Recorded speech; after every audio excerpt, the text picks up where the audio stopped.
ni former President Rodrigo Duterte. At matagal na silang magkaibigan, medyo malayo ang pinagdaanan nilang dalawa. At lagi naman silang kasama kahit noon pa. And I think ang nangyayari ngayon ay nakikita natin na may konting pattern, no, na nakita ata ng oposisyon na parating na ang midterm elections at ang only chance, kumbaga, na makabalik sila ay kung ipag-aaway ang mga dalawang kampo na I guess ang tinatawag mong DDS or loyalist or whatever na nagkasama sa halalan.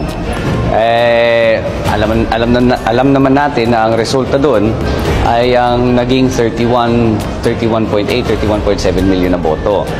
Na alam naman natin kung mauulit yan sa 2025, wala silang pag-asa na bumalik.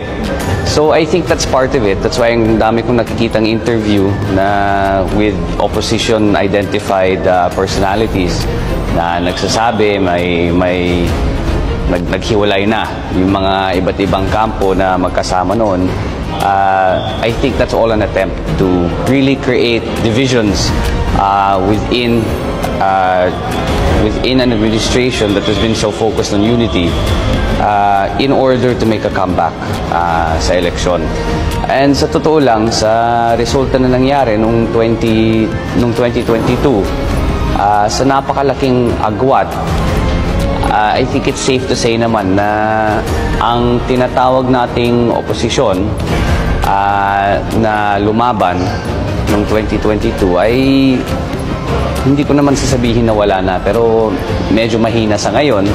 So it's normal naman to have disagreements within a camp. It's not normal to agree 100% on everything. So normal naman yun na people don't see eye to eye. But kami naman, those who are I suppose na medyo malapit sa ating Pangulo, ay alam ko na taos-puso siyang nagpapasalamat kay FPRRD.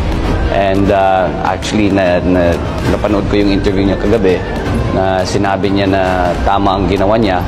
At nagpapasalamat din ako sa kanya dahil I think also in his first year as president, I think 15 or 16 foreign trips ang ginawa niya. So alam niya kung gaano kahalaga ang pag-iikot at magpapakilala sa ating mga kasama sa iba't ibang bansa. So yan din ang ginagawa ng ating Pangulo, and it looks like it's been yielding positive results naman in terms of geopolitical progress, in terms of the investment pledges that he is bringing, and of course these other factors that come in through official working visits or the various state visits.